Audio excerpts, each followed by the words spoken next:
Perfecto. Ya, ahí sí. Ahora sí les doy la bienvenida. Buenas tardes a todos. Hoy día vamos a hacer nuestra clase de la semana 13, que recuerden ustedes que la próxima semana tenemos control. Entonces la idea es que en el control entre toda la materia esta cálculo diferencial. Mañana tenemos una clase a las 4 de la tarde, como de costumbre, en la cual vamos a hacer nuestra última clase de recuperación. Ya, bueno, si quieren la hacemos mañana o la podemos hacer el viernes de la próxima semana. Después me pueden conversar ahí con el chat qué les conviene más, porque es la última clase de recuperación. Podemos partir mañana y nos va a quedar la clase de mañana, la del martes de la próxima semana, la del martes de la semana subsiguiente y la del jueves, o sea, 4 clases para terminar el curso. Recuerden que el jueves es feriado, el próximo jueves es feriado, así que no hay clases.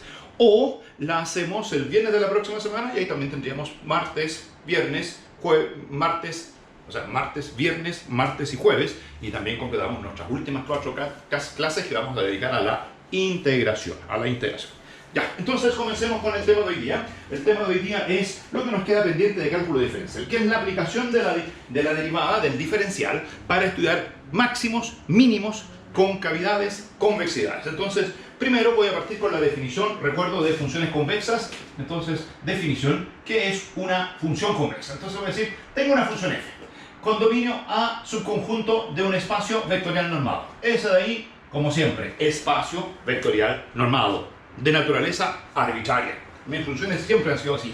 A valores en R. Siempre que uno quiere estudiar convexidad, las funciones son a valores en R. En R uno puede decir, esta función es más grande que esta otra, esta f es más chica que la otra. La relación de orden se tiene en R. Así que es en R donde establecemos nuestras funciones de ese tipo. Entonces quiero definir qué significa una función convexa. Ahora, para que una función sea convexa en primer año, uno trabajaba siempre en un intervalo A, B. Siempre decía mi función es convexa en el intervalo A, B. Ahora, como aquí el dominio es un espacio vectorial normado cualquiera, no tiene sentido el intervalo A, B. Pero tampoco uno puede estudiar convexidad en conjuntos más complicados. Por ejemplo, convexidad en primer año, estoy pensando en R, uno no puede hablar de convexidad en los racionales. No, convexidad en los racionales no. Convexidad en el intervalo cerrado A, B. Porque uno tiene que tomar dos puntos y moverse de un punto al otro en forma continua. Entonces los racionales no me sirven. Por esa razón, aquí vamos a restringir el dominio, normalmente no A, sino que voy a trabajar en dominio D subconjunto de A. Y durante toda la clase de hoy día, ese conjunto D voy a suponer que es un conjunto convexo. D es un conjunto convexo. Ahora, ¿se acuerdan qué significa conjunto convexo? Significa que, era la idea de conjunto convexo. D es un conjunto convexo. ¿Qué significa? Que si tomo dos puntos, cualquiera de ese conjunto, ¿quién tiene que estar en el conjunto? No, si tomo dos puntos cualquiera. El trazo que une los dos puntos. Siempre el trazo tiene que estar dentro del conjunto. Cualquiera que sean los dos puntos, el trazo que une ellos dos tiene que estar dentro del conjunto. ¿Qué es un conjunto típicamente no convexo? Ese. ¿Por qué? Porque existen dos puntos, X y Y, tal que el trazo se sale del conjunto A, B. Un conjunto convexo es algo geométricamente bien sencillo de estudiar. Si quieren les puedo escribir aquí. Es algo así como que si x1, x2 vive en D, entonces tiene que cumplirse que para todo lambda entre 0 y 1. ¿Se acuerdan que estaba ese lambda entre 0 y 1 para formar los puntos que están entre X y Y? Uno dice, tomo lambda entre 0 y 1 y formo el vector lambda x1 más 1 menos lambda x2, y ese vector tiene que pertenecer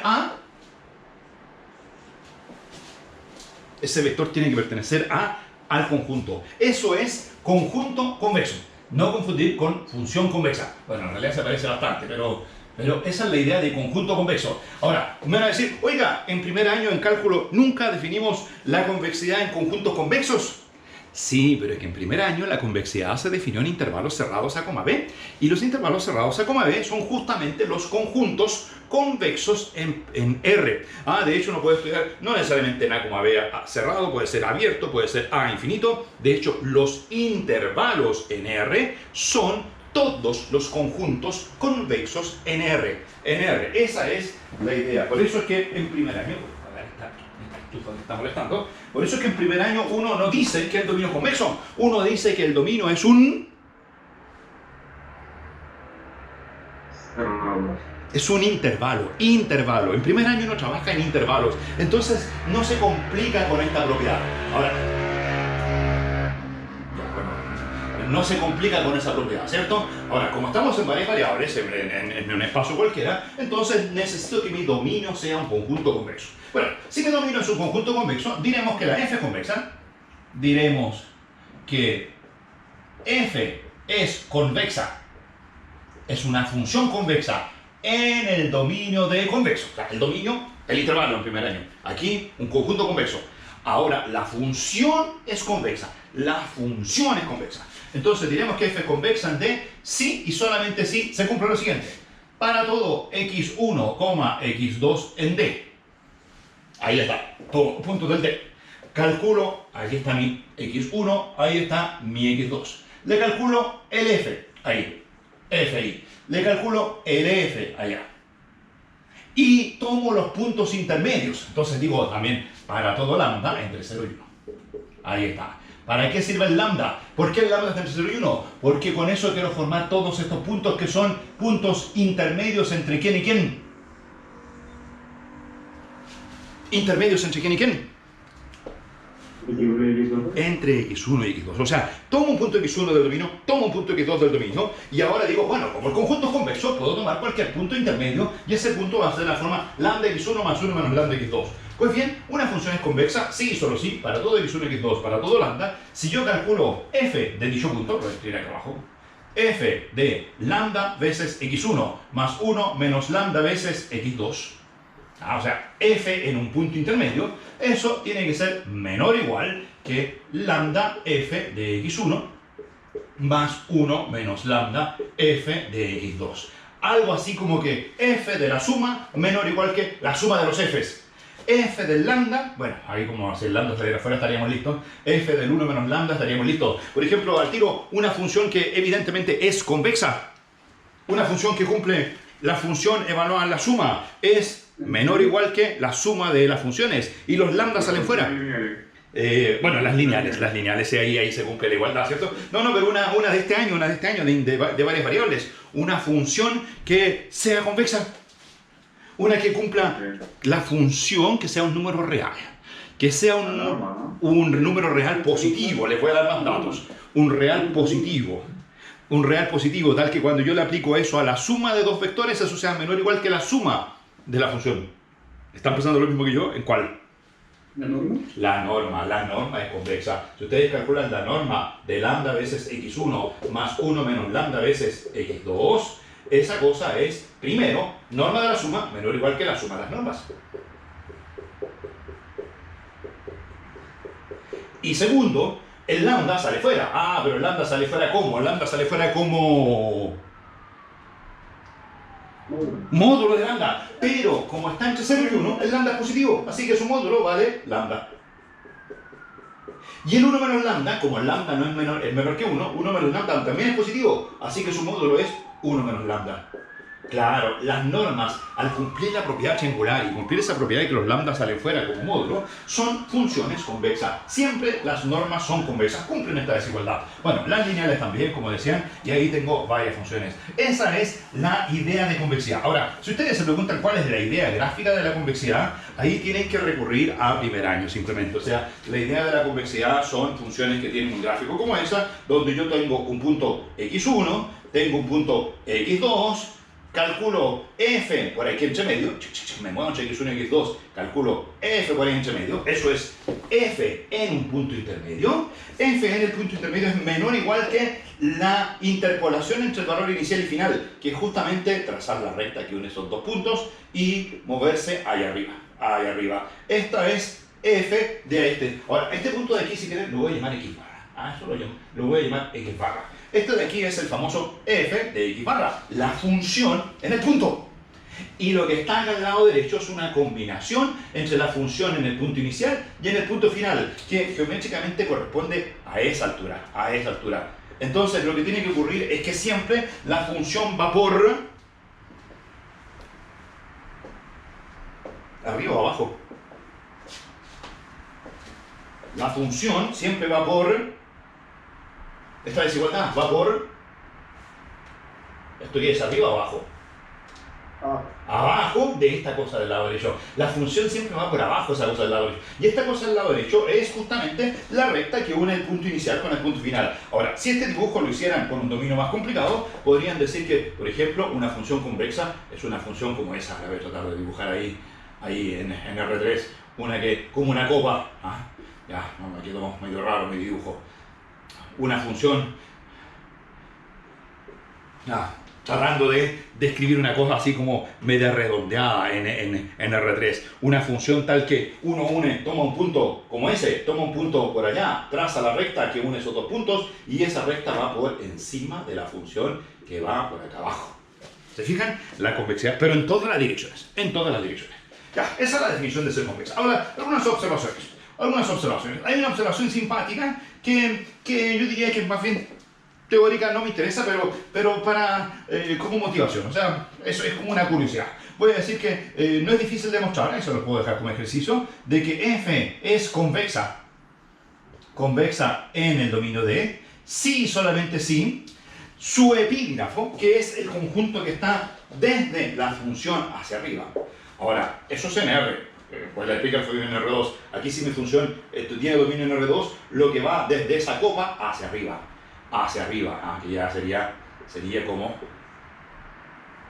lo ven, o sea, como llenar todo de que hacia arriba. Entonces una función es convexa si, solo si, su epígrafo, el epígrafo de F en D, por supuesto, o sea, no va a ser el epígrafo de nada, porque nada pierde la convexidad. La función puede tener otras cosas, pero su epígrafo en B es convexo.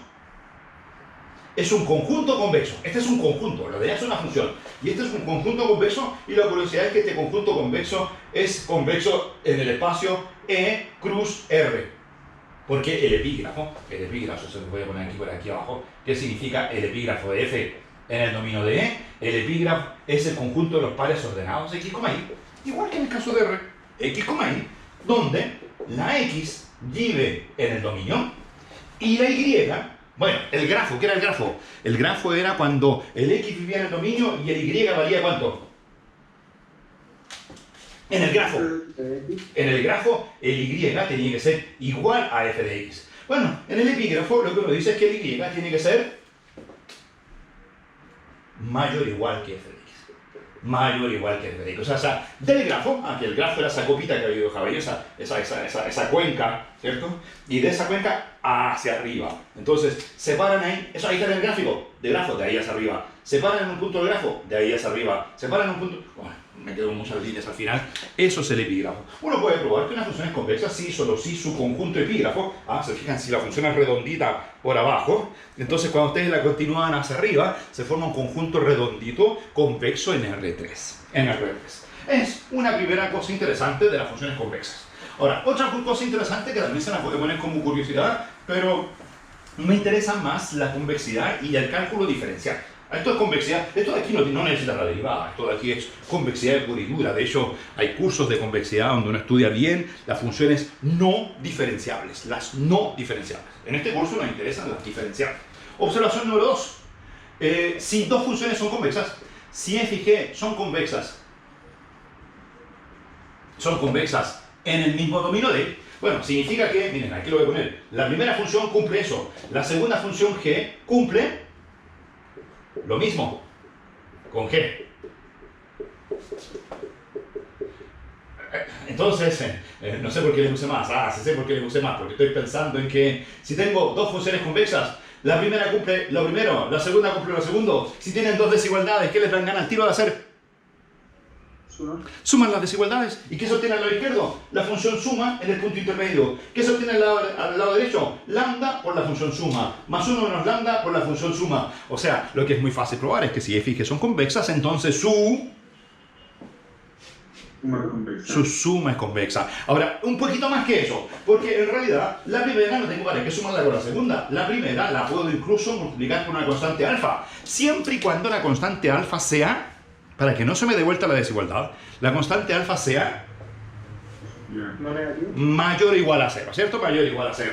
Y esta de aquí la puedo multiplicar por una constante beta, mayor o igual a 0. Y si hago esa combinación, alfa por f más beta por g, bueno, se respeta la desigualdad de que el lambda sale factor común, alfa por f más beta por g, el 1 menos lambda factor común, alfa por f beta por g. O sea, si f y g son convexas en D, entonces alfa f más beta g es convexa en D para todo alfa y beta que sean para que no se dé vuelta la desigualdad, mayores o iguales que 0. O sea, yo puedo combinar las funciones convexas ponderando la primera por una constante, ponderando la segunda y formando una combinación lineal entre las dos. La combinación lineal de funciones convexas es convexa siempre y cuando los coeficientes sean positivos. Si ustedes toman un coeficiente negativo, se muere la desigualdad porque se da vuelta y al sumar se obtienen nada. O sea, no se puede deducir nada. Entonces, siempre y cuando alfa sea positivo. Incluso me lo puedo imaginar así. Si piensan que alfa, o sea, que f y g son elementos de un espacio vectorial normado, o sea, digo, son como vectores, entonces puedo hacer el siguiente dibujo abstracto, decir que la función f la dibujo como un vector, la función g la dibujo como un vector. Y lo que digo es que todos los vectores formados como alfa veces f más beta veces g, pero con alfa y beta positivos, significa que me muevo en algo así como primer cuadrante. En esa zona, todas las funciones que viven aquí, que son algo por f más algo por g, todas ellas son convexas. Ahora, ese conjunto formado por f y por g, ponderación de f, ponderación de g con coeficientes positivos, no es un plano. No es un plano. ¿Cuándo sería un plano?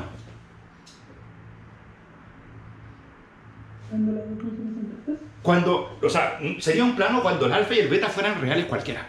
Si ustedes toman dos vectores, eso de álgebra lineal. De álgebra lineal, si ustedes tienen dos vectores, bueno, lo que pasa es que aquí los vectores le llamé f y g, pero pónganle las letras que quieran. Vector v sub 1 y un vector v sub 2. Y ustedes forman lambda v sub 1 más mu v sub 2. Eso es un plano cuando toman lambda y mu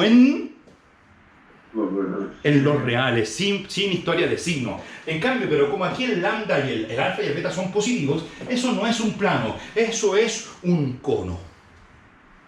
El cono formado por f y g. Y si ustedes tienen tres funciones, una f, una g y una h, que viven así como en el espacio, es tres funciones, f, g y h, entonces pueden combinar alfa la primera, beta la segunda, gamma la tercera y formar algo así como el cono que generan las tres funciones. O sea, toman ese origen, parten en todas las direcciones que van en ese sentido, sin tomar coeficientes negativos. Ya, eso es suficiente con convexidad. Uno podría, como les dije, hacerse un curso completo de funciones convexas no diferenciables. Mi idea es que pasemos rápidamente al cálculo diferencial. Entonces, si quieren, aquí voy a poner como subtítulo funciones diferenciales. Funciones diferenciales. Entonces, la pregunta es, ¿cuándo una función diferenciable es convexa? ¿Se acuerdan del primer año? ¿Cuándo una función diferenciable es convexa?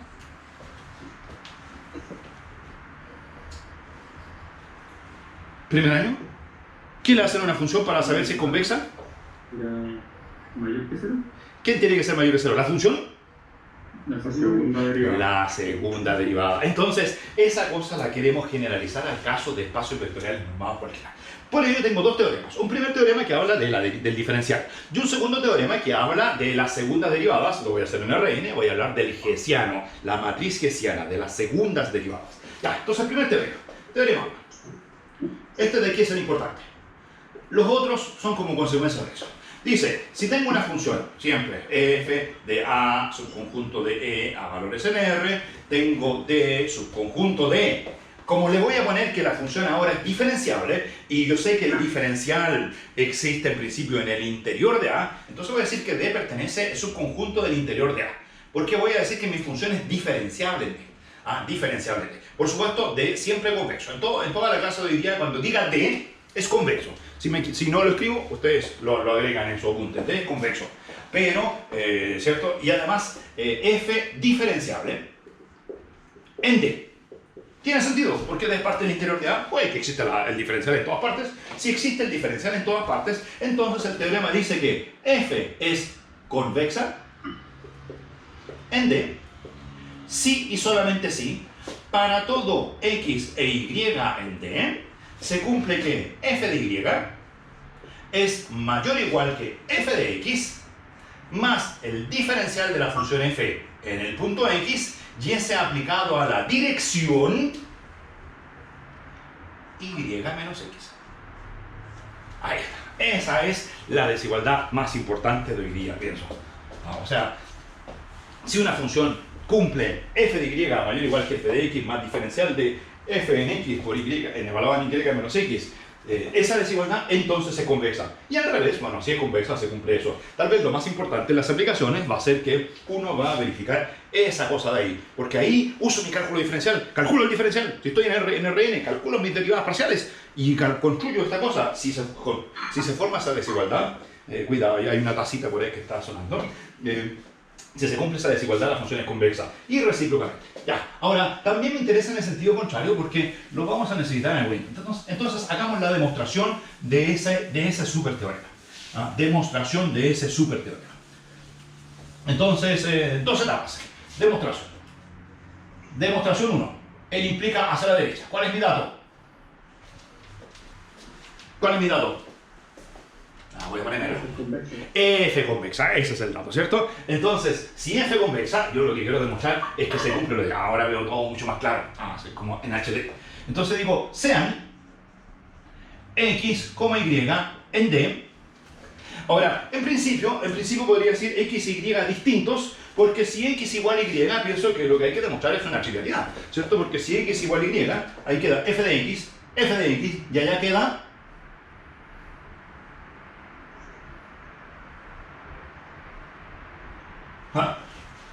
esto queda allá si x igual a y.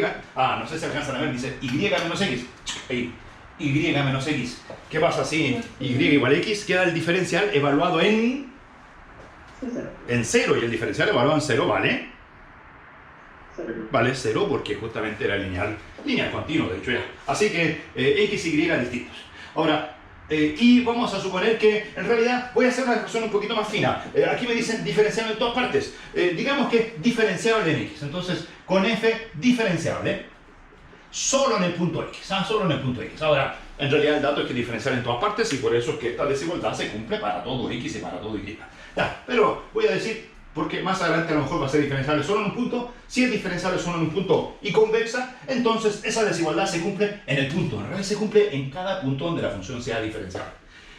Ya, entonces voy a decir, bueno, a ver, ¿qué es lo que yo sé? Entonces voy a poner mis puntos. Ahí está el punto x, ahí está el punto y.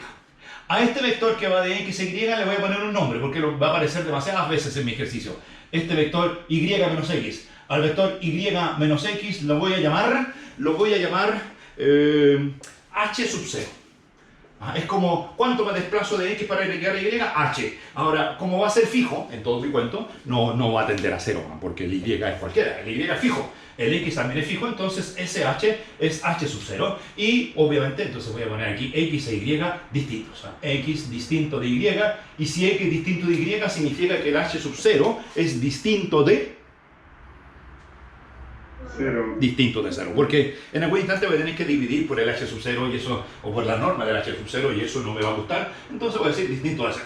Ya, bueno, pero yo quiero demostrar esta cosa con mi función convexa, entonces como es convexa, inmediatamente digo, voy a incorporar inmediatamente los puntos intermedios, ese punto x barra. Entonces voy a decir, sea x barra, el punto de la forma. Ahora, para entender un poco mejor, para tener más intuición de lo que uno está haciendo, no voy a decir lambda 1, lambda por 1 más 1 menos lambda por el otro, lo voy a escribir simplemente diciendo de la forma siguiente. Es el vector de la forma x más lambda veces y menos x. O sea, si ustedes quieren, x más lambda veces h0.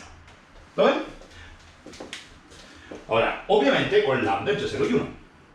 Con lambda entre 0 y 1. Y obviamente, si ustedes desarrollan esto es lo mismo que lambda por y, así que se lo desarrolla ahí. Eso es lambda y más 1 menos lambda por x. O sea, la misma, la misma cosa de allá arriba, ¿cierto? La misma cosa de arriba, pero donde en lugar de xy puse ix. Di como vuelta. ¿Se fijan? En lugar de poner lambda x más 1 menos lambda y, en realidad es lambda y más 1 menos lambda x. ¿Por qué? Porque así entiendo mejor ese vector. Ese vector, ¿cuál es ese vector? Si lambda igual 0. ¿Quién es ese vector si lambda igual 0?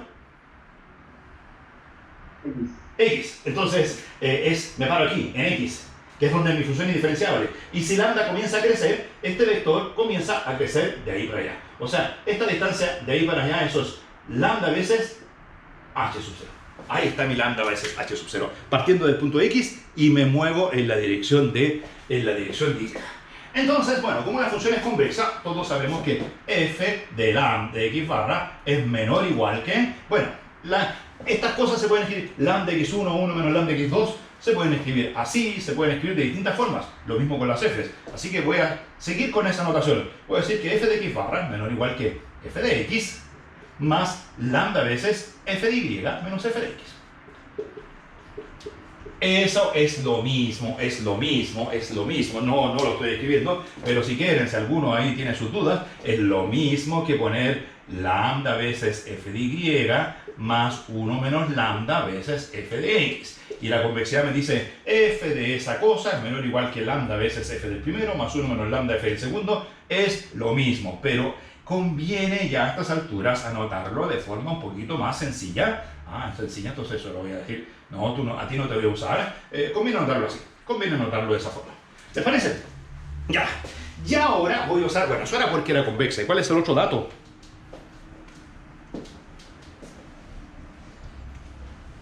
¿Qué es diferenciable? ¿Qué es diferenciable en X? ¿Qué significa que sea diferenciable? Bueno, si el punto X barra es un punto que está a una cierta distancia de X, entonces yo sé que f de X barra se puede expandir en torno de f de X. Se puede usar esa fórmula. Voy a poner aquí, además, ahí está la cosa a ser diferenciable. ¿Ustedes se acuerdan? F de X más H. F de X más H, ¿cuánto eran palabras? F de X más H era... F de X más... El diferencial evaluado en H. El diferencial en X aplicado a la dirección H más... O chica de... H, perfecto. Entonces aquí voy a decir, bueno, el X barra es X más algo. Ojo, que no es X más, no es X más H, no, es X más... Voy a escribir aquí, además, f de X barra es lo mismo que f evaluado en el punto X más... ahí está, X barra es igual a X más... Lambda H0, ¿cierto? Lambda H0. Entonces, el H0 es fijo. Y el lambda, ahí está el truco. El lambda lo voy a hacer pequeño. El lambda va a tender a ¿cuánto? Para que eso tienda a 0, para que sea X más H con H que tiende a 0. ¿Qué voy a hacer con el lambda? El lambda lo voy a hacer tender a ¿cuánto? A 0, o sea, esa es la idea de obtener la derivada en el punto X. Ya, pero voy a decir, eso es eso. Bueno, hasta ahí no he hecho nada. Pero ahora viene mi fórmula del diferencial. F en X más algo es lo mismo que f de X más el diferencial de la función en el punto X aplicado a la dirección lambda por H sub 0 más O chica de lambda H0. Ahí está. Si usted logró decirme eso sin problemas, estamos listos para el control de la próxima semana. Estamos. Los demás son puras aplicaciones. Esta es la parte más complicada. O sea, saber que f de X más H es f de X más el diferencial por H más O chica de H. Donde el H es lambda H0. Lambda H0. Lambda H0. Esto es ser diferenciable. Lo de arriba es ser convexa. Así que si mezclo las dos, ¿qué queda? Si quieren escribo aquí mismo la desigualdad. ¿Cuál es la desigualdad que me queda? Todo esto es f de X barra. Y arriba me están diciendo que esa cosa es menor o igual que... La escribo. F de X más lambda veces f de Y menos f de X. ¿Parece que estamos listos? ¿Parece que estamos listos o no? ¿Ven quién se va con quién? Tomen solo esta desigualdad. Solo esa desigualdad. En esa desigualdad. Olvídense todo el resto. Me olvido todo el resto. Ya, ahí. Se murió todo el resto. ¿Qué hago en esa desigualdad? ¿Quién se va? F de X. ¿Puedo? Sí, porque sumar cosas de la desigualdad no es problema. F de X es un real. Después, ¿qué hago con... ¿qué me queda molestando? El lambda. Entonces el lambda voy a suponer que es distinto de 0. Claro, si tomara lambda igual a 0, estaría tomando X barra igual a X. No, voy a tomar lambda distinto de 0 y después voy a tomar el límite cuando lambda tiende a 0. Y entonces, si el lambda es distinto de 0, ¿qué hago con el lambda? ¿Lo paso? ¿A ti te daban ganas de simplificarlo? ¿Lo simplificó? ¿Lo simplificó? ¿O no? ¿El Ochica se puede? El Ochica, ese Ochica me está puro molestando. No, el Ochica no es lineal, así que el lambda del Ochica... No, entonces bueno, como no lo puedo simplificar, lo paso dividiendo. Entonces, aquí el lambda por ser lineal sale fuera. Y al pasar, al dividir por lambda, esta cosa se transforma diferencial de f en x en la dirección h sub 0 más Ochica de lambda h0. ¿Y qué pasó cuando dividí por lambda? Quedó aquí partido por... Lambda. Partido por lambda, ¿cierto? Y eso es menor o igual que f de y menos f de x. De hecho, incluso el f de x lo puedo pasar sumando. F de x menor o igual que f de y. ¿Se fijan? Lo pasé dividiendo, no escribí la resta, pasé f de x sumando.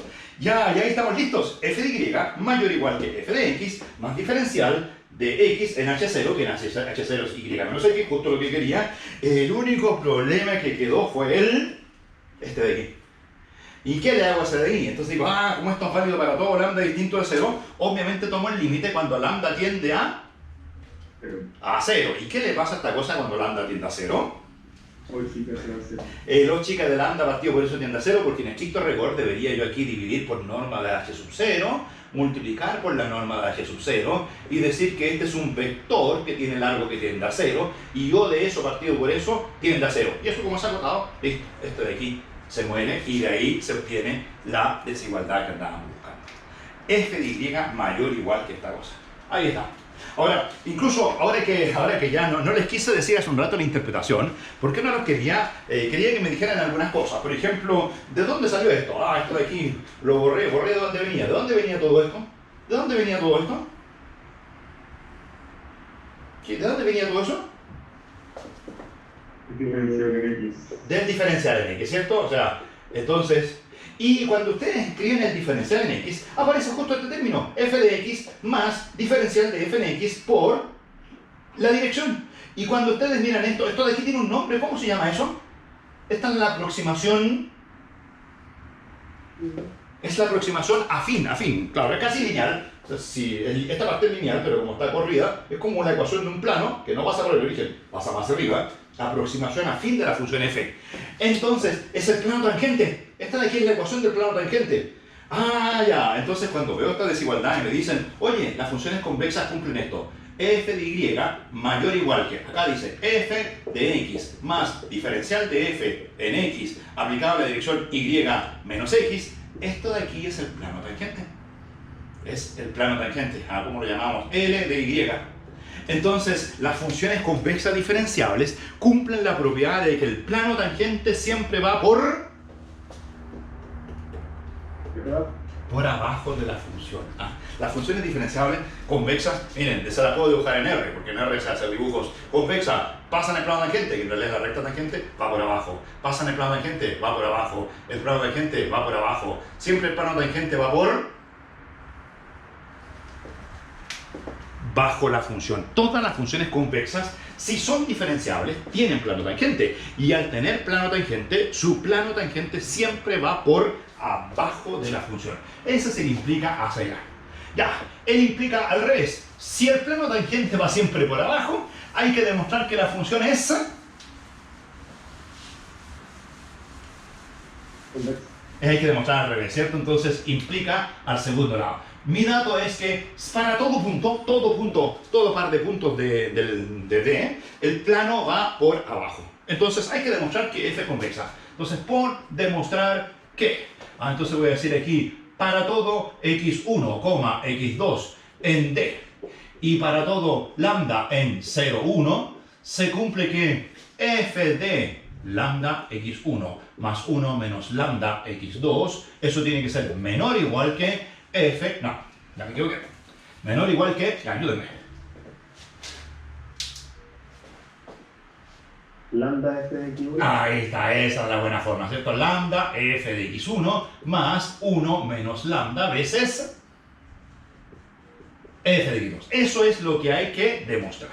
Entonces, bien, vamos, digamos que tengo un punto x1, tengo un punto x2 y tengo ese punto llamado el famoso lambda x1 más 1 menos lambda x2, que lo voy a llamar si quieren x barra. Tú eres x barra. Ahora, como x1 y x2 viven en D, x barra obviamente también vive en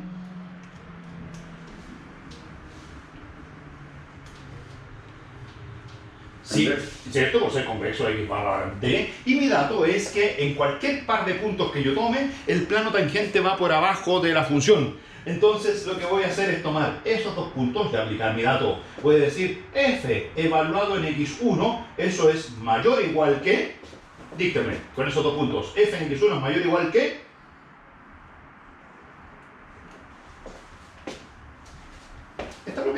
esa propiedad. Pero aplicada con esos dos puntos, no con x e y, sino que con x1 y con x barra. Ya, entonces digo, f de x1 es mayor o igual que, ¿se lo aprendieron? F en un punto es mayor o igual que f en el otro, el diferencial en el otro en la dirección que une a los dos puntos. Ah, se fijan, así se hace. Ya, entonces aquí f en x1 es mayor o igual que f en x barra, más diferencial de la f en x barra, aplicado a la dirección x1 menos x barra. Eso es. Ya, y también, ahora, con estos son los dos puntos. Ahí, también se cumple que f de x2 es mayor o igual que f de x barra más, díctame.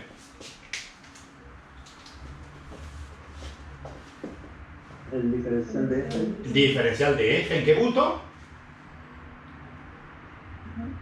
X barra, ¿escuchan x barra escrito? Sí, x barra. ¿Evaluado en qué dirección? x2 menos x barra. ¿Lo ven? Es la propiedad aplicada dos veces. Y ahora digo, miren, aquí tengo el f de x1, ahí está el f de x2, tengo desigualdades, están del lado de los mayores iguales, así que parece que lo único que hay que hacer es tomar la primera desigualdad y multiplicarla por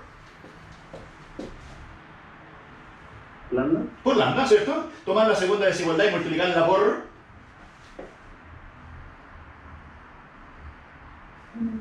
¿ven? El f de x1, ahí está el f de x1. Te multiplico por lambda, y así voy a poner esta. Después el f de x2, ahí está, te multiplico por 1 menos lambda. 1 menos lambda. ¿Y qué hago con las dos cosas? Las sumo. ¿Qué obtengo del lado izquierdo? Bueno, lo que yo quería. O sea, lambda veces f de x1 más 1 menos lambda veces f de x2. ¿Les parece?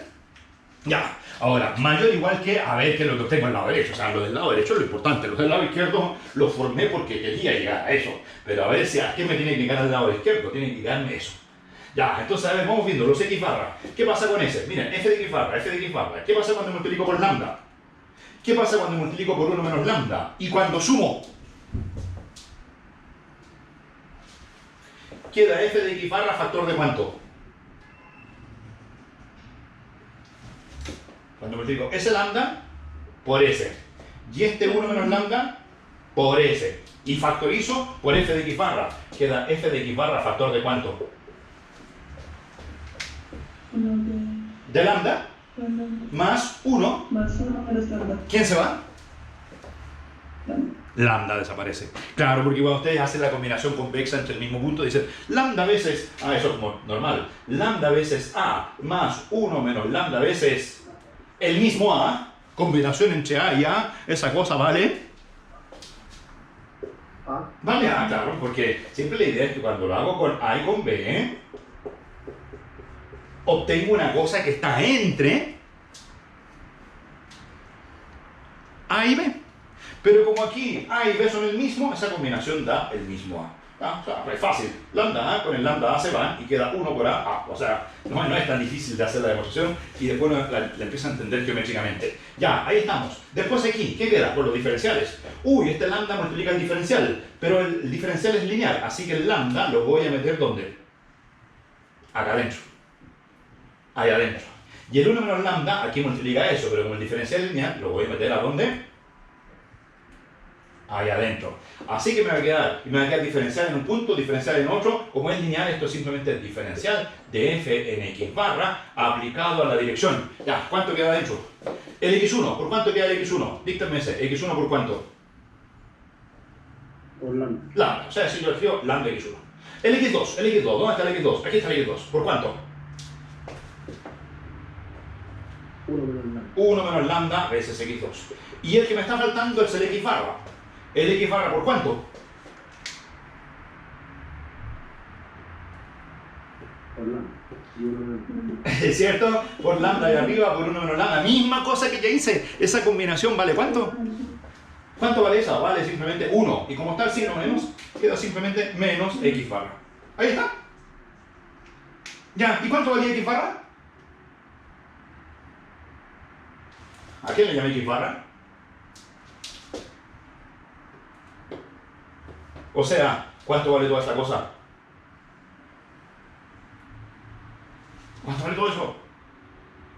Eso vale 0. Vale 0. Y el diferencial que era lineal evaluado a la dirección 0 vale 0. Toda esta cuestión de aquí vale 0. Y queda que lambda f de x1 más 1 menos lambda f de x2 es mayor o igual que f de x barra. O sea, la función es convexa. Ahí está mi convexidad. Primer teorema súper importante de las funciones convexas diferenciables. Una función diferenciable es convexa si y solamente si, lo voy a dejar en algún rincón para que no se les olvide, si y solamente si f en cualquier punto y es mayor o igual que f en el punto x más diferencial de la f en x o y. Eso tienen que recordar. Diferencial de la f en x o y. En X. En X, porque ese es el punto de apoyo. El Y es el otro. Aquí estoy escribiendo mi plano tangente. Diferencial en X. ¿Y ese diferencial en qué dirección? Me apoyé en el punto X. Pero me apoyo en el punto X. ¿Y a dónde quiero ir desde el punto X? Al Y menos X. Al Y, ¿cierto? O sea, estoy apoyado en el punto X. Todo lo hago ahí. Ahí está el diferencial, ahí está la F. Todo en el punto Y. Igual que Taylor. Pero yo con esa información quiero viajar y llegar al punto Y que está por allá. Entonces, para ir de aquí al punto Y tengo que moverme en la dirección.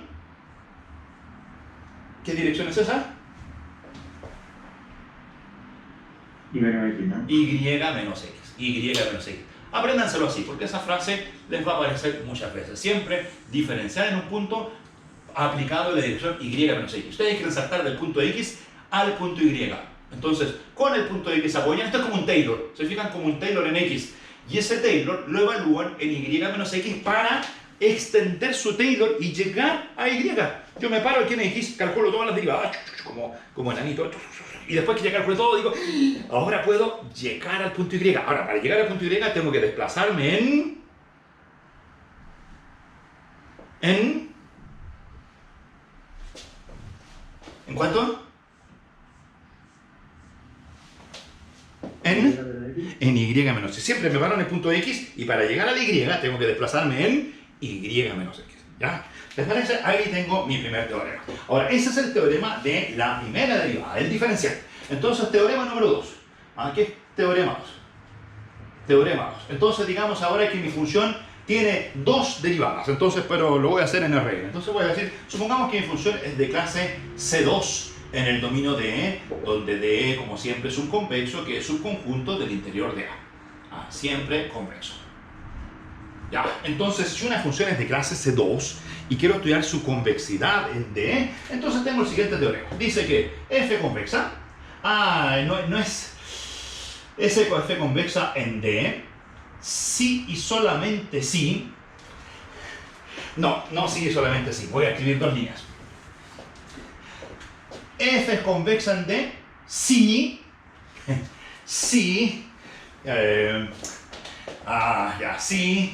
no sé si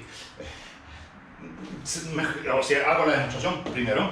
Si lo voy a dejar ahí con interrogación. Si tengo ese dato, demuestro que es convexa. Y al revés, si demuestro que es convexa, si sé que mi función es convexa, entonces eso mismo, pero aquí para todo x en D, y acá abajo, para todo x no alcanzo a llegar al borde de D, solamente en el interior de D. Es un poquito sutil el recíproco. Ahora, si ustedes quieren poner un sí y solo sí, podrían considerar solamente el caso de dominios abiertos. Entonces así dicen, D y su interior son la misma cosa. Entonces si D y su interior son la misma cosa, estas dos frases que voy a escribir van a ser la misma. Y ahí tengo el sí y solamente sí. F es convexa en D, sí y solamente sí, se cumplen esas cosas. Y eso tiene que ver con la segunda derivada de F, con el que sea. Entonces les voy a hacer la demostración y después, porque les van a tener que recordar álgebra lineal. Entonces, a lo mejor cuando aparezca la expresión van a decir, ¡Ah! Eso lo conozco de álgebra lineal. O a lo mejor, bueno, a lo mejor no, pero si se los pongo ahí van a decir, ¿y por qué está mezclando álgebra lineal con todo esto? Hagamos la demostración. Ya sabemos que cuando la función es convexa se tiene que cumplir lo de ahí arriba. Entonces, lo que voy a hacer ahora es escribir mi desarrollo de orden 1 que aprendimos en la vez anterior. Recordamos que como f es una función de clase C2 en D, entonces para todo x e y en D se cumple lo siguiente. F de y, que es lo mismo que f de x más h, donde el h, ¿quién es el h aquí? Es el... Si digo que y es lo mismo que x más h, ¿cómo paso de x a h? Bueno, ¿cómo paso de y? Me enredé entero. ¿Cómo paso de x a y? ¿Cómo paso de x a y? Bueno, sumando h, ¿cuánto vale el h? Y menos x, ¿cierto? Eso lo voy a llamar h. Entonces, f de y lo puedo escribir como f de x más y menos h, lo llamo y menos x, lo llamo h. Y esa cosa yo sé por desarrollos limitados que era f de x más el diferencial, que como estamos en Rn, simplemente el gradiente de f en el punto x, punto h. O, de hecho, habíamos usado una notación distinta para producto punto la vez anterior, que era con paréntesis, así, ¿cierto? Corchetes, h, más, y ahí venía un medio de... ¿cuál era el resto? El resto lo vimos, el resto era la derivada que faltaba, la última. Pero aquí, cuando es gradiente, esa derivada era lo que se llamaba el hessiano. Pero si estoy evaluando mi función en x más h, entonces aquí aparece el hessiano no en x más h, sino que aparece el hessiano evaluado en x más xi veces h. Ahí, en un punto intermedio. Esa es la fórmula del resto de Taylor de primer año, aplicado a esa función phi, que era la función f de x más t por h. Entonces quedaba la derivada segunda en algún punto xi, y esa derivada quedaba evaluada en el punto t más xi veces h. Ahí está. O sea, x más xi veces h. Ahí está el hessiano. Y ese hessiano, ¿cómo quedaba aquí? Quedaba multiplicado por ¿cuánto? Esa es una matriz. ¿Qué había que hacer con esa matriz? ¿Multiplicarla por cuánto? Ya, no estudiaron mucho la clase pasada. Era el hessiano multiplicado por h y después eso daba un vector y ese vector había que ser de producto punto. ¿Producto punto a quién? Al mismo h, ¿cierto? Era la famosa forma cuadrática de esa que se podía escribir así. Entonces, ahí está, miren, yo quiero demostrar que mi función es convexa. Bueno, yo sé que para demostrar que es convexa hay que demostrar la desigualdad de arriba. Y aquí, hasta ahí tengo la igualdad. O sea, f de y es igual a eso. F de y es igual a eso más esto otro. Para que sea convexa, ¿qué necesito? ¿Qué necesito de eso otro? Que sea... que sea siempre mayor o igual que 0. Entonces, ahí tengo, si yo tuviera el dato de que esa cosa fuese siempre mayor... Bueno, de hecho esa cosa, fíjense, es un punto raro. Ya, pero este punto raro igual está en el dominio D. Ese punto x más xi por h vive en D. Así que x más xi por h, no sé qué punto será, pero vive en D. Entonces, si yo supiera que en cualquier punto de D esta cosa es siempre positiva, mayor o igual que 0, entonces podría decir, entonces eso es mayor o igual que f de x más gradiente de f en x punto h. Y se terminó el problema. Ahora, ¿qué significa que esa cosa sea mayor o igual que 0 para todo h? Entonces, recuerdo, aquí viene el famoso recuerdo. La matriz que sea es una matriz. Recuerdo, si tengo una matriz, M matriz de n por n. Sí, estoy en R, así que matriz de n por n. ¿Qué significa que para todo h en Rn, o si quieren, le puedo para todo x, eso es como la notación clásica, para todo x en Rn, se cumple que hago m por x, da un vector, le hago producto punto x y pido que ese producto punto sea siempre mayor o igual que 0. ¿Qué es eso? Esas son las famosas matrices. Diga. ¿Definida positiva? Casi. ¿Positiva definida? Casi. Claro, conmutativo. ¿Semidefinida positiva? Semidefinida positiva, el mayor igual semi. Estas de aquí son las famosas matrices. M, se dice que M es semidefinida positiva. Entonces, ahí está mi recuerdo. Ah, si eso fuera así, entonces aquí ¿cuál es la matriz en el cuestionamiento? La matriz hessiana. El H es un vector cualquiera. Si yo supiera que H por un vector cualquiera, producto punto vector cualquiera, esto siempre es mayor o igual que 0, listo. ¿Cuál es el dato entonces que necesito? Aquí lo que voy a decir, el dato que necesito es que la matriz hessiana es semidefinida positiva. ¿Para qué punto? ¿Para qué punto en D? ¿Dónde tiene que ser semidefinida positiva? En ese punto. Ya bueno, pero yo voy a decir, mi dato es que semidefinida positiva en... Ahí, cuantificador, semidefinida positiva en... Todas partes, todas partes. Si es semidefinida positiva, esa X no tiene nada que ver con esta X de acá. Esto de aquí dice, esto es una frase cuantificada. Esto dice, mi matriz es semidefinida positiva en todas partes. Si la matriz es semidefinida positiva en todas partes, entonces en ese punto es semidefinida positiva y eso por H es mayor o igual que 0. Así que, conclusión, la función es convexa porque se cumple la desigualdad de arriba. Listo, esa de ahí está perfecta. Ahora, al revés. Si la función es convexa, yo quiero demostrar que la función h de x es semidefinida positiva, pero ahí no se puede hacer para todo x en D, solo se puede hacer en el interior. Por la siguiente razón, porque miren, eso de ahí era lo que tenía como desarrollo de Taylor hasta ese instante. Ahora, el problema de este desarrollo de Taylor de primer orden con su recto es que el punto x más xi por h es un punto raro, desconocido. Entonces, como es un punto raro, desconocido, lo que uno hace es, esa expansión se podría hacer un poquito mejor. Se podría escribir de la forma siguiente. F de y se puede escribir como f de x más gradiente de f en x por h. Ya, esa cosa estaba bien. Más un medio. Y aquí venía el famoso ni quita ni pone. Entonces esto uno decía, te sumo h de x y te resto h de x. Y este sumando lo escribo como un desarrollo, como un término adicional.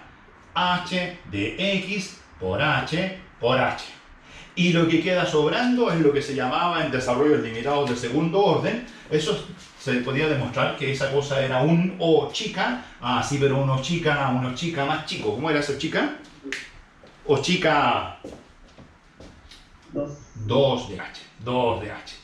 Ya, entonces esa cosa es cierta. Ahora, si ustedes saben que la función es convexa, yo sé que todo esto de aquí, dato, es mayor o igual que f de x más gradiente de f en x por h. Eso es un dato. Este de aquí ahora es un dato. Ya, y si tienen ese dato, ¿quién se va ahora en este dato? Al tiro implica. ¿Quién es mayor o igual que 0?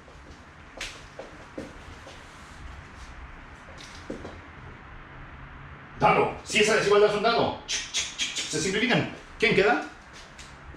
Un medio por el hessiano. De hecho, puedo multiplicar por 2, ¿cierto? Así que simplemente obtengo hessiano de la función en el punto x aplicado a h por h más O chica 2 de h. Y esa cosa siempre mayor o igual que 0. Y eso donde h es cualquier vector de la forma y menos x. Cualquier vector de la forma y menos x. Ya, entonces de ahí que es lo que me dan ganas de deducir, decir, ¿y qué hago con el chica? Viejo truco. ¿Qué viejo truco de los chicas? De que en lugar de tomar ese y, digo, miren, me dan un punto x, me dan un punto y, entonces yo digo, a este vector de aquí lo voy a llamar h sub 0. Y lo que voy a hacer ahora es tomar un punto intermedio por aquí, que es el famoso x barra, donde ese x barra vale x más ¿cuánto? Lambda por i menos x. Lambda por h0, ¿cierto? Lambda por h0. Y voy a tomar lambda chico. Igual que como ya lo hice hace un rato. Entonces, como esta expresión era válida para cualquier par de puntos, en particular es válida en este par de puntos. Porque quiero eliminar a los chicas, quiero que los chicas se vayan.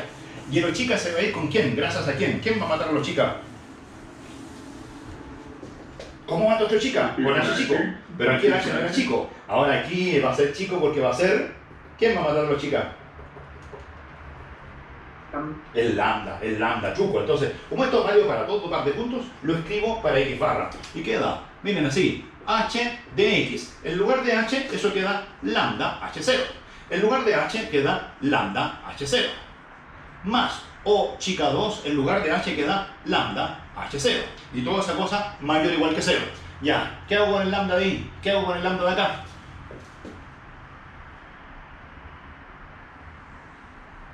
Los saco fuera. ¿Cómo salen fuera? Lambda cuadrado. Como lambda cuadrado. ¿Y ese lambda cuadrado qué hago inmediatamente después con él? Dividir. Lo paso dividiendo, ¿cierto? Entonces aquí queda o chica 2 de lambda h0 partido por lambda cuadrado mayor o igual que 0. Y ahora tomo el límite cuando lambda tiende a 0. ¿Y quién se muere en ese límite? El chica. Chica, pum, te fuiste. Así que quedó simplemente h de x por h0, donde h0 era y menos x, coma y menos x, esa cosa mayor o igual que 0. Y ahí como que a uno le darían ganas de decir, oye, mira. ¿Ah? Sí. Uno diría, estamos listos, pero el problema de esta desigualdad es que si ustedes están en un borde, de hecho voy a dibujar un convexo más raro como ese, miren. Ahí voy a dibujar un convexo. Supongan que están en ese punto X. ¿Qué dice aquí? ¿Cuáles son los vectores H que son de la forma y menos X? ¿Cuáles son todos los Y? Bueno, los Y tienen que estar dentro. Ahí tienen Y. ¿Cuáles son todos esos vectores Y menos X? Son los que parten de X y van hacia allá, hacia arriba, pueden ser más grandes, más chicos. Ahora, el tamaño no me importa, porque si en algún instante ustedes toman ese de aquí, no importa porque se achican un poquito e igual lo pueden meter aquí y las constantes salen fuera y se van. Así que en realidad esta desigualdad se cumple para todo h que parta del origen, que apunte hacia allá, apunte hacia allá, apunte hacia allá, apunte en todas las direcciones. Ahora, esos no son... Esas no son todas las... Direcciones. Todas las posibles direcciones a partir de X. ¿Por qué? Porque solo me puedo mover hacia adentro del dominio. Solo de X hacia adentro. Solo de X hacia adentro. No sé qué pasa cuando me muevo hacia afuera. Entonces, por eso no puedo concluir que el hessiano es semidefinido positivo. Sin embargo, si el punto X barra fuese un punto interior del dominio, el punto X fuese un punto interior del dominio, entonces ahí tengo una bolita en torno de él, de tal modo que me puedo mover para allá, en todas las direcciones. Si el h es muy grande, si ustedes toman un h muy grande, es cosa que tomen el vector x más h dividido por norma de h multiplicado por el radio de la bola, medio si quieren, y ese punto está dentro de la bola, así que dicen, bueno, ponen esa cosa de adentro, todo eso se va y queda así, el delta se va. Y queda esta expresión mayor o igual que 0. ¿Para qué dirección? ¿Para qué h es aquí? ¿Estoy en el interior? ¿Eso se cumple para qué h? Bueno, bien, se cumple para todo h en Rn. Y ahí sí uno puede demostrar. Entonces, eso implica que h de x es semidefinido positivo, pero para todo x, ¿dónde? El interior de D. Tengo que trabajar en el interior de D para que las direcciones sean todas, para que se cumpla la cosa. O si no, tendría que es algo así como semidefinida positiva para allá. Pero para el otro lado no tengo idea. Entonces, para todo X en el interior de D. Ahora, si D fuese abierto, entonces no tendría este problema con los bordes. Pero me importan los bordes, porque los problemas que siguen los bordes van a ser importantes. Ya, eso es el superteorema. La segunda derivada es la matriz hessiana. En primer año, la segunda derivada tenía que ser positiva. Ahora, en este segundo año, la segunda derivada la reemplazo por la matriz hessiana. La matriz hessiana. Y lo que tiene que cumplir la matriz hessiana es que esa matriz no le tienen que pedir que sus coeficientes sean mayores o iguales que 0. No tienen que pedir que todas las segundas derivadas de todo tipo sean positivas. No, lo que tienen que pedir es que se ha hecho una matriz. Las matrices tienen algo así como n por n elementos, n cuadrado elementos. De hecho un poquito menos porque es simétrica. Es como n por n menos 1 medios elementos. Ya.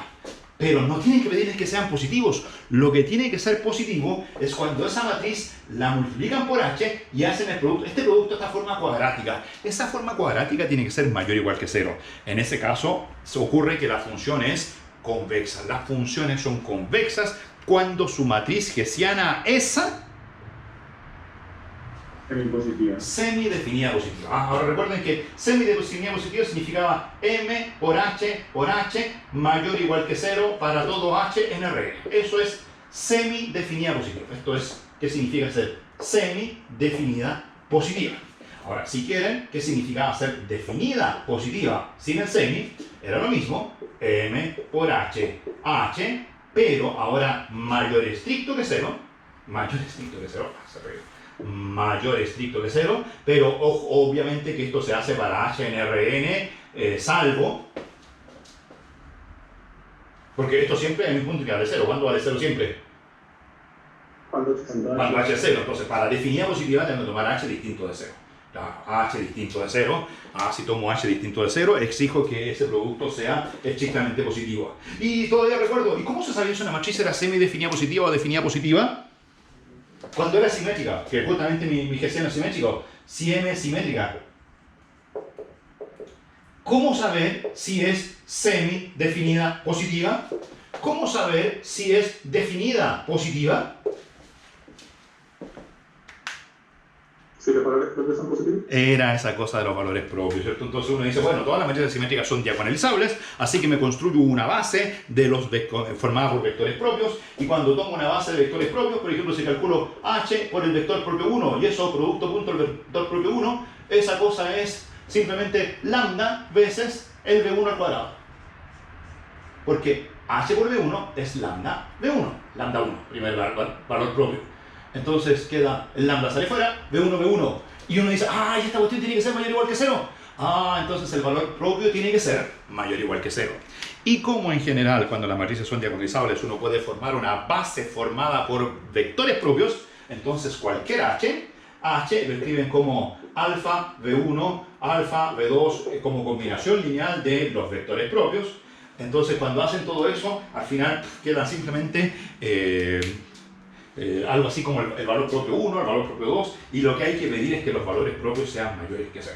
Entonces, respuesta, aquí todos los valores propios tienen que ser mayores o iguales que 0. Y para que sea estrictamente definida positiva, ahí lo que tiene que ocurrir es que los valores propios tienen que ser mayores estrictos que 0.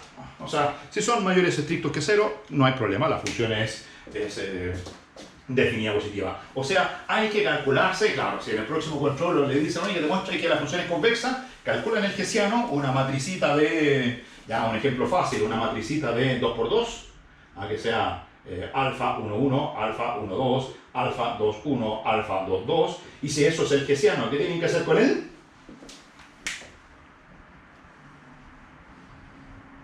Calcular su valor propio, o sea, calculan, le ponen aquí menos lambda, calculan determinante de esa cosa que vale alfa 1, 1 menos lambda por alfa 2, 2 menos lambda menos alfa 1, 2 al cuadrado, ¿cierto? Porque esos dos son iguales, ¿cierto? Y eso escriben igual 0 y resuelven su ecuación.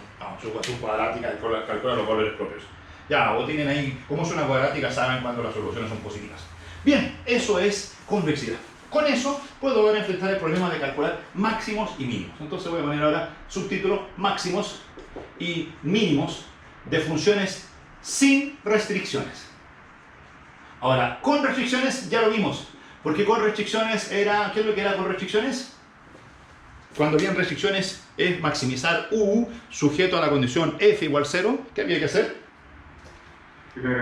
Lagrangiano, eso era Lagrange, esa cosa ya la vimos, así que no vamos a repetirla. Solamente cuando no hay restricciones. Entonces, obviamente, las definiciones son ¿qué significa ser punto de mínimo? Un punto de mínimo es un punto donde se cumple que f de x sub 0 menor o igual que f de x. Ahora hay dos tipos de puntos de mínimo, los mínimos locales y los mínimos globales. ¿Cuándo son mínimos globales? Cuando eso se cumple para todo x en el dominio que están trabajando. Esos son los mínimos globales. ¿Y cuáles son los mínimos locales? Cuando esa desigualdad se cumple para existe un delta positivo, tal que esa desigualdad se cumple para todo x en D, inter la bola centrada en x sub 0 radio delta. O sea, esa desigualdad solo ocurre, típica función de primer año, eran funciones como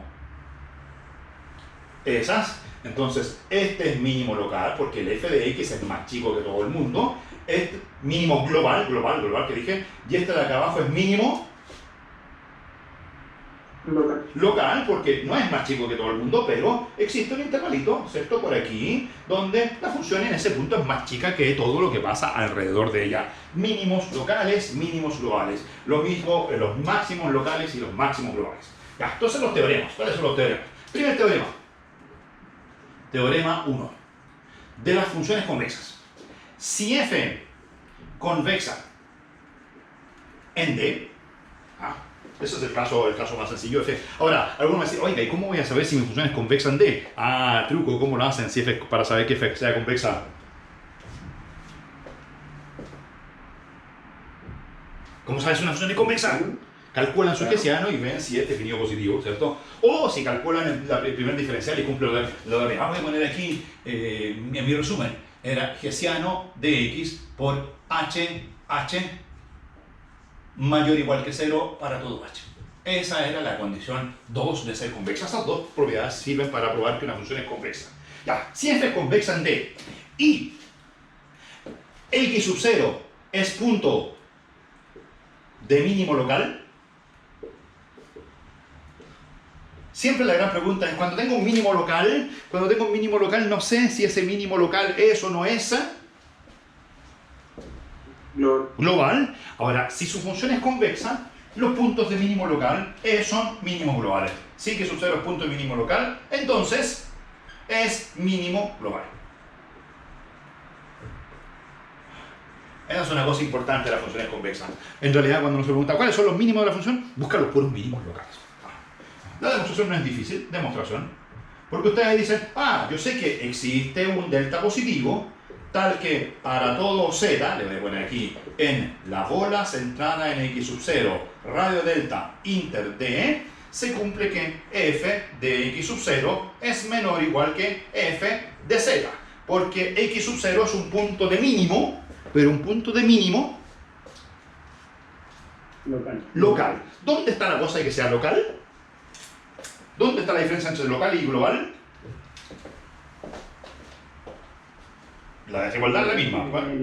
En la bola es el delta. Este delta de aquí, que existe, ¿cierto? Es el que dice que es mínimo local. O sea, tengo un punto x sub 0 y ahí la función en ese punto tiene su mínimo local. Pero no sé lo que pasa fuera. Solo sé lo que pasa ahí, en la bolita de radio delta. Ya, pero tengo otro dato. El dato es que la función esa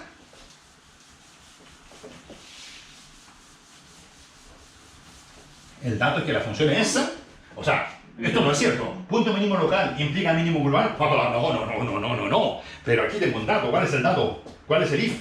Dice sí, ¿qué cosa? F es convexa. F es convexa. Con ese dato sale el mínimo global. Miren, demostración. Claro, ¿no? Entonces ahora tomo un punto y cualquiera en D.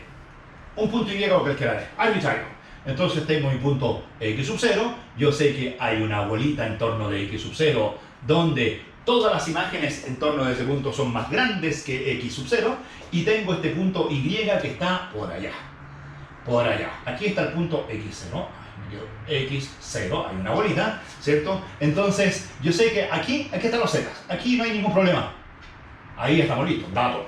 Pero por allá, Entonces lo que hago es el viejo truco de tomar el punto x barra intermedio, ¿cierto? Porque en convexidad está siempre el punto x barra, que es lambda x1 más 1 menos lambda x2.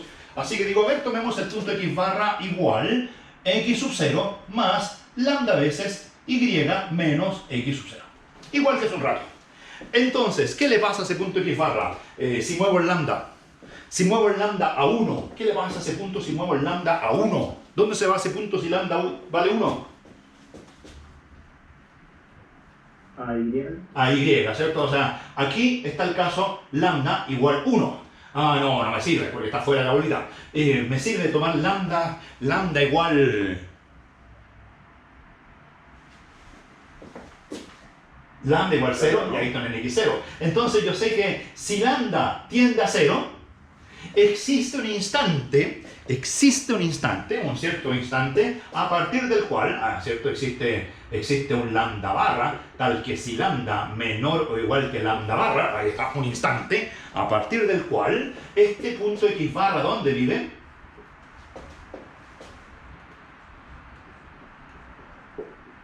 En la bola. Porque se acerca a x0 y en algún instante su distancia a x0 va a ser menor o igual que delta. Se fijan que este punto x barra se mueve y en algún instante va a estar aquí. Ahí te agarré. O sea, eso es lambda menor o igual que lambda barra. Y una vez que estoy dentro de la bola, puedo decir, ahí estoy listo. F de x barra es mayor o igual que...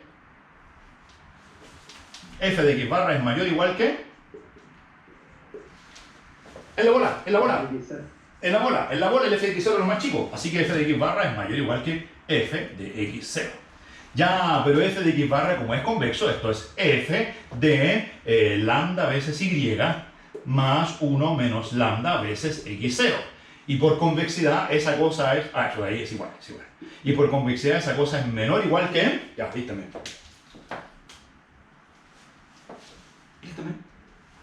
F de lambda x1. Eso, ¿cierto? Lambda f de y, porque ojo, que la y es esta. F de y, ¿cierto? F de y más 1 menos lambda veces f de x. Perfecto. Entonces, ahí tengo esa desigualdad. Esa. Bueno, en esa desigualdad veo que el f de x0 se simplifica. Se va con ese. ¿Lo ven? Queda 0 menor o igual que lambda veces f de y menos f de x sub 0. Y como el lambda es positivo, o sea, lambda menor que lambda y mayor que 0, ¿cierto? Entonces mayor que 0, ¿qué hago con este lambda? Lo simplifico y ¿qué queda? Que 0 menor o igual que f de y menos f de x sub 0. Despejo y queda entonces que f de y esa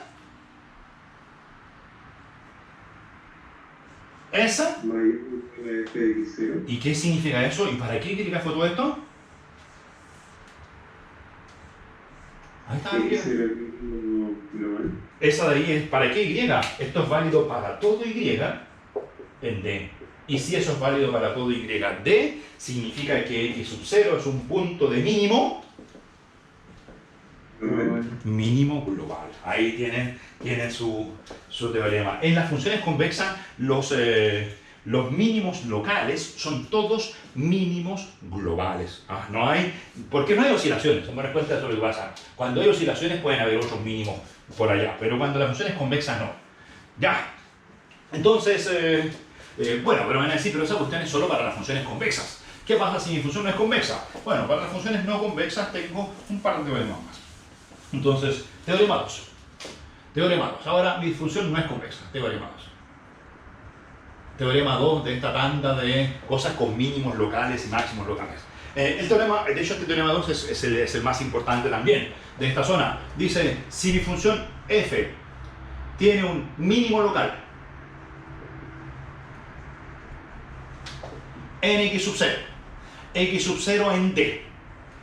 Ojo, siempre D es un conjunto del interior de A porque le voy a meter cálculo diferencial a esta cosa. Entonces, mi función tiene un mínimo local en x0. Ya. Y f diferenciable en x sub 0 implica que si es diferenciable en x sub 0 y x sub 0 es punto de mínimo local, entonces en ese punto ocurre lo siguiente. Ocurre que el diferencial en ese punto, dígame, es 0. Exactamente, salvo un detallín, que lo vamos a ver cuando hagamos la demostración. Entonces a uno le dan ganas de decir que el diferencial vale 0. Se puede probar que el diferencial vale 0 cuando están en el interior de D. Ojo que el dominio D es una cosa como esta. Lo voy a dibujar así con esquinas, porque muchas veces los ejercicios son con esquinas. Entonces, el x sub 0 en la esquina es el problema. La función es diferenciable. Esto es parte del interior del dominio. El dominio viene por acá, mi función es diferenciable. Pero cuando la función es diferenciable, yo no sé qué pasa con la función hacia afuera del dominio, porque yo sé que mi función tiene un mínimo local en D. La función tiene un mínimo local siempre en D. ¿Lo dije en alguna parte? Sí, mínimo local. Había dicho la bola centrada en X sub 0 radio delta inter D. Solo miro la función en D, no la miro fuera de D. Afuera no sé qué pasa. Ya, entonces ahí lo que va a ocurrir es que voy a calcular el diferencial y si la función tiene un mínimo, entonces cuando esa función la mire hacia adentro, me voy a dar cuenta que hacia adentro la función, si es un mínimo, significa que hacia adentro la función crece o decrece. La función hacia adentro crece, pero hacia afuera no necesariamente. Hacia afuera la función puede seguir decreciendo. Es el mínimo local en D. A lo mejor hay un mínimo fuera de D, pero mi objetivo es calcular solo los mínimos en D, no fuera de esa parte. Entonces, en ese punto de X sub 0, lo que ocurre es que su diferencial no vale 0, pero si ese diferencial yo se lo aplico a la dirección Y menos X0, eso mide algo así como el crecimiento de la función en la dirección Y, o sea, pongo aquí un Y, me muevo hasta ahí, eso es un Y, calculo el diferencial en X0 en la dirección Y menos X0, esa cosa tiene que ser mayor o igual que 0, para todo Y. Ahora, si el punto X0 es un punto interior, significa que, si mi punto X sub 0 estuviese por aquí, X sub 0, entonces me paro ahí y digo, hacia allá el diferencial es mayor o igual que 0. Y hacia el otro lado, el diferencial también es mayor o igual que 0. Pero resulta que uno es igual a menos el otro, y ahí deduzco que en realidad el diferencial tiene que valer... Si hacia allá el diferencial apunta positivo, positivo, hacia el otro lado también positivo, ¿cómo es posible que hacia los dos lados sea positivo? Bueno, ustedes saben, el diferencial de f en x0 si lo aplico a una dirección, o el diferencial de f en x0 si lo aplico a menos la dirección, ¿cómo es uno con respecto al otro? El inverso. Uno es el inverso del otro. Y si me dicen que en todas las direcciones eso es mayor o igual que 0 y eso también es mayor o igual que 0, saco el signo menos fuera y me queda entonces que ese diferencial tiene que valer 0 para toda dirección. Si estoy dentro del interior del dominio, ahí dedujo que el diferencial es 0. Pero si estoy en un borde, lo que tiene que ocurrir es solo eso. Ya, demostración. Entonces, como siempre, tomo mi punto X sub 0, tomo mi punto Y cualquiera y me invento un punto por aquí entre medio, X barra, donde el X barra es lo mismo de siempre, X sub 0 más lambda veces H sub 0. Ya, esa de ahí es la primera cosa. E inmediatamente digo que por ser mínimo local, ¿cierto? Por ser mínimo local, existe un instante si lambda menor o igual que un lambda barra y lambda positivo. Igual que lo que hice allá, entonces yo digo que este punto X barra pertenece a la bola centrada en X0 radio delta y por supuesto también pertenece al dominio D. Así que f de dicho punto X barra, que no es otra cosa más que X sub 0 más lambda veces H0, esa cosa es mayor o igual que f de X0. ¿Se fijan? Ahí repetí lo mismo que ya habíamos dicho. O sea, tomo el punto X sub 0, me muevo un poco, el punto X sub 0 es mínimo local, así que existe una bola de radio delta. A partir de un cierto instante este X barra ingresa a esa bola de radio delta, así que su imagen es mayor o igual que la imagen en X0.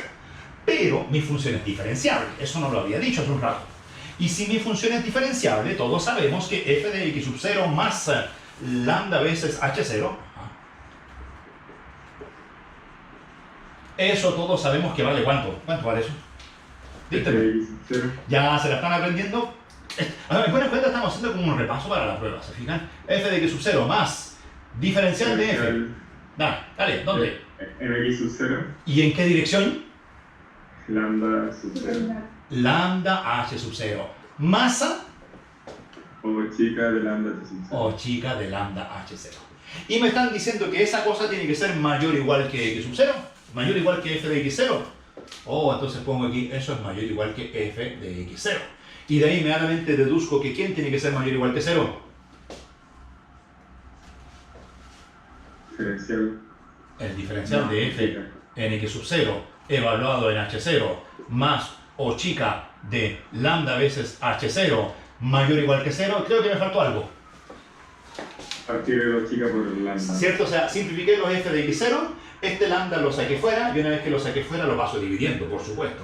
¿Cierto? Ya esa cosa ya me la aprendí de memoria. Entonces ahora tomo el límite cuando h tiende a 0, cuando lambda tiende a 0, ya sabemos que ese término se muere, y queda que el diferencial de f en x sub 0, aplicado a la dirección h0. ¿Quién era h0? h0 era el y menos x0, igual que siempre.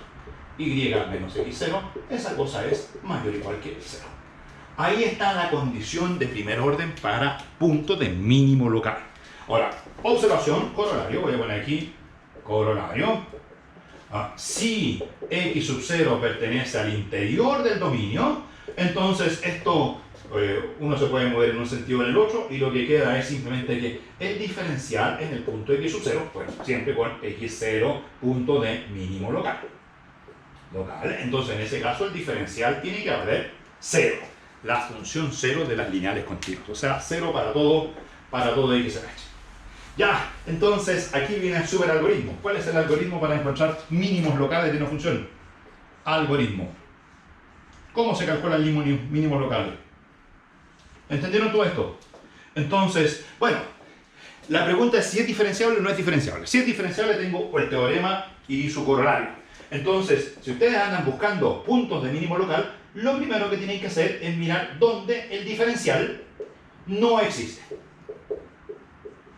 Esos son los típicos candidatos a mínimo local, porque si no hay diferencial no tengo teoremas, y esos podrían ser un punto de mínimo local. Así que nunca se les olvide, si una función no es derivable en un punto, ese punto podría ser mínimo local. Las típicas funciones que son así. Ahí puede tener un mínimo local donde la función no es diferenciable. Ya, después vienen los puntos donde son diferenciables. Estos son más simpáticos. Bueno, entonces ahí uno busca los puntos donde el diferencial valga 0. Punto donde el diferencial valga 0, porque esa cosa me parece mucho a primer año. En primer año uno buscaba los puntos donde ¿quién valía 0? La derivada valía 0. Entonces, claro, uno busca donde la derivada valga 0, diferencial valga 0, pero esto lo busca solamente con x en el interior del dominio. Interior del dominio. Ahora, en primer año, lo que uno hacía era que el dominio de E era el intervalo cerrado A, B, y lo que uno hacía era buscar los puntos donde la derivada valía 0 en el abierto 0D. Eso también en el primer año uno trabajaba en el abierto. Y de hecho en los bordes no se preocupaba, porque primero las funciones no eran derivables de los bordes, así que los bordes se entraban en lo de allá arriba. Pero aquí, como mi dominio puede ser más grande que D, la función puede ser derivable de los bordes. Entonces lo que hay que hacer es buscar los puntos del borde. Entonces, esa es la novedad. Hay que buscar los puntos que pertenezcan a la frontera del dominio. Porque mi dominio es convexo, tiene interior, frontera o exterior. El exterior no me interesa. El interior me interesa mucho. Los puntos de la frontera, donde se cumpla que el diferencial en ese punto apunte hacia afuera. O sea, no, el diferencial en ese punto apunta hacia adentro. Hacia adentro. ¿Qué significa eso? Que si ese diferencial lo aplican a la dirección y menos x, esa cosa tiene que ser mayor o igual que 0.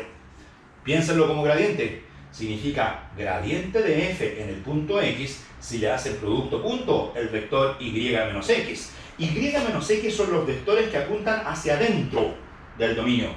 Están en el borde, dominio de, ese es su punto x sub 0. Ahí están los puntos que apuntan hacia, los vectores que apuntan hacia adentro. Si ustedes miran hacia adentro, la función tiene que ser creciente. Y por lo tanto, ese punto es un punto de mínimo local. Eso lo puedo mirar en primer año también así. Mis funciones típicas que eran así, tenían ese dominio. Este era D. Ese de ahí era el dominio D. ¿Cuáles son los mínimos locales? Bueno, me faltó poner una cosa donde no fuese diferenciable. Ahí, ¿qué es lo que ocurre ahí? ¿Cuál de los 3 criterios? Primero, segundo, tercero.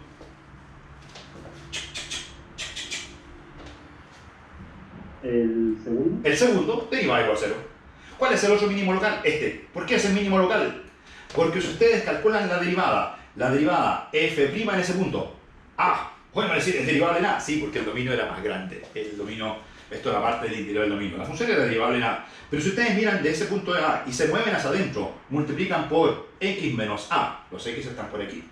O sea, multiplican eso, mayor o igual que 0. Ahora, como x menos A positivo, la derivada es positiva. Ese es el mínimo local. Y este de acá, ¿por qué ese no? Ese no. No, tú no eres punto de mínimo local. ¿Por qué no? Si también tengo f' positivo.